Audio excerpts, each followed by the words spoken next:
Is it possible to cultivate a proper WSH culture? Or will it end up as something that companies do just to avoid penalties?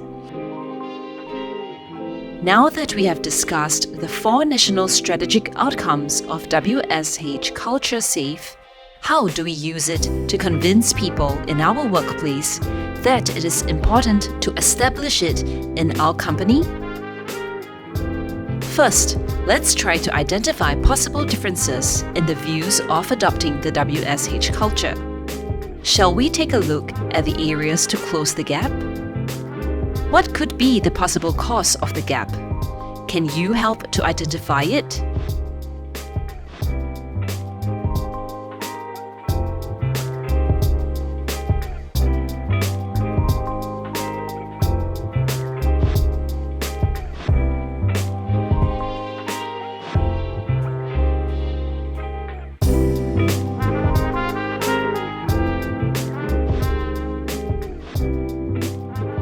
Yes, perhaps it's the differences in the understanding of the definitions of the term CultureSAFE.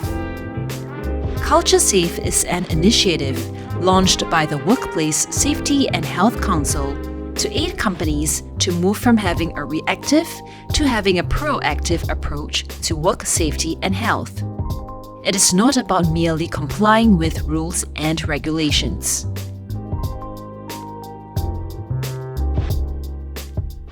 To systematically track the progress of companies developing and embracing the WSH culture, an index system has been developed to quantify each organization's WSH culture profile.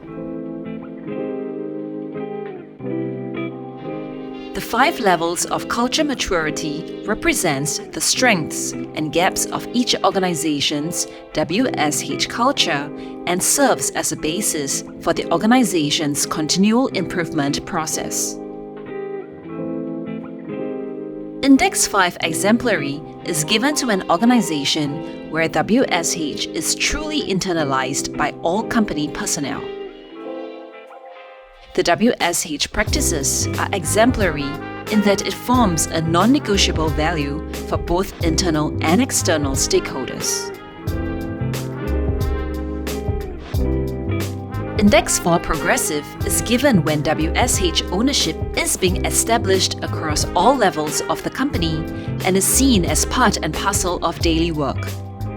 Companies are aware of the need to further develop their organizational WSH culture and adopt innovative WSH practices to achieve this.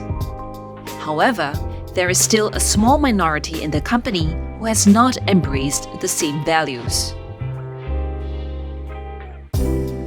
Index 3 proactive is given when company personnel are aware of the WSH issues.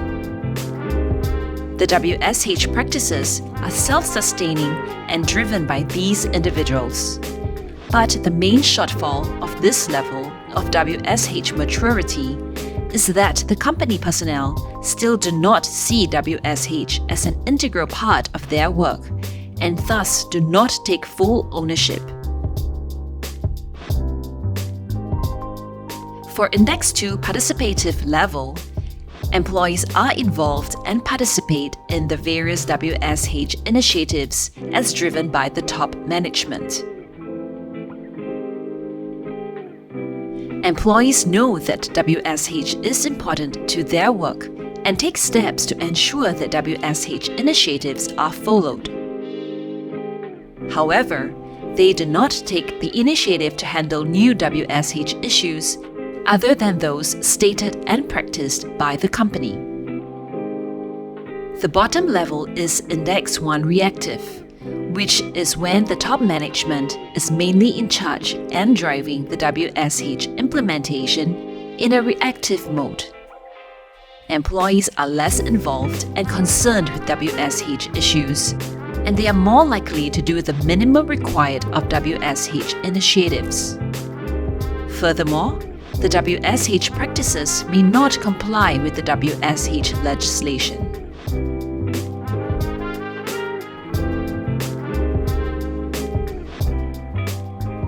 I hope that, having gone through the definition of CultureSAFE in the 5 levels of maturity, we have a better understanding of the importance of WSH culture, helping us to be more open to wanting to incorporate it into our work cultures.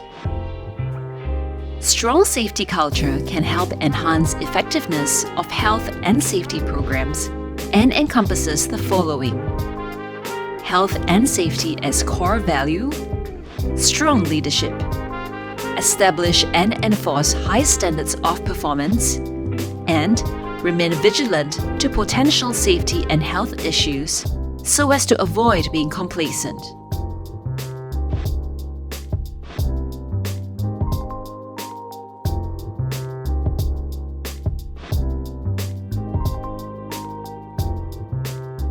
We have talked about CultureSAFE from the start.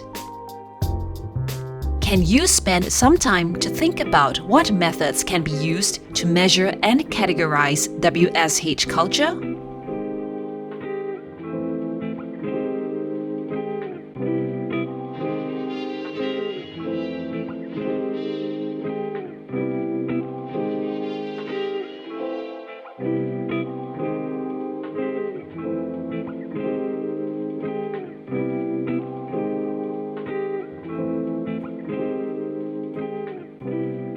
That is a good try.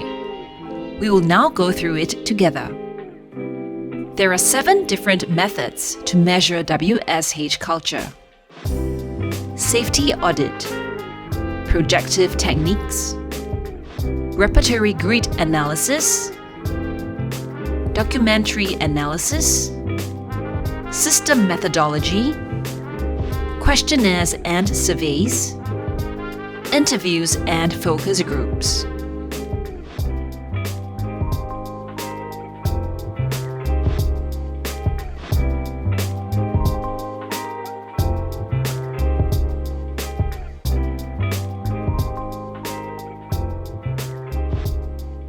The WSH CultureSAFE is more than just taking some preventive measures.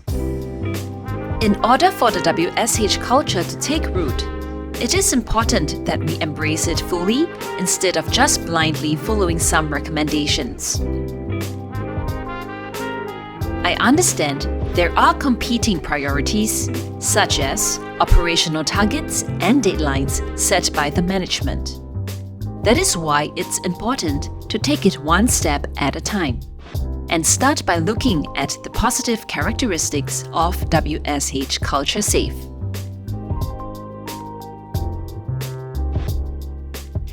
Can you help identify some of the WSH CultureSAFE characteristics? Let's start by picking out those that are not characteristics of positive WSH culture from the list below.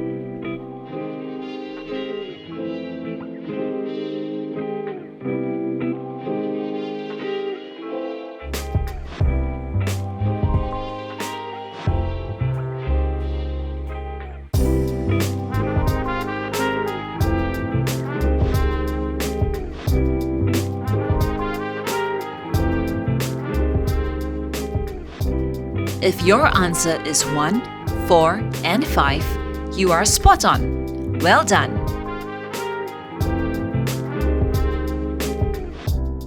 Having learned the attributes of a WSH CultureSAFE model, can you now better appreciate the CultureSAFE maturity level and have some idea of the characteristics of a positive WSH culture?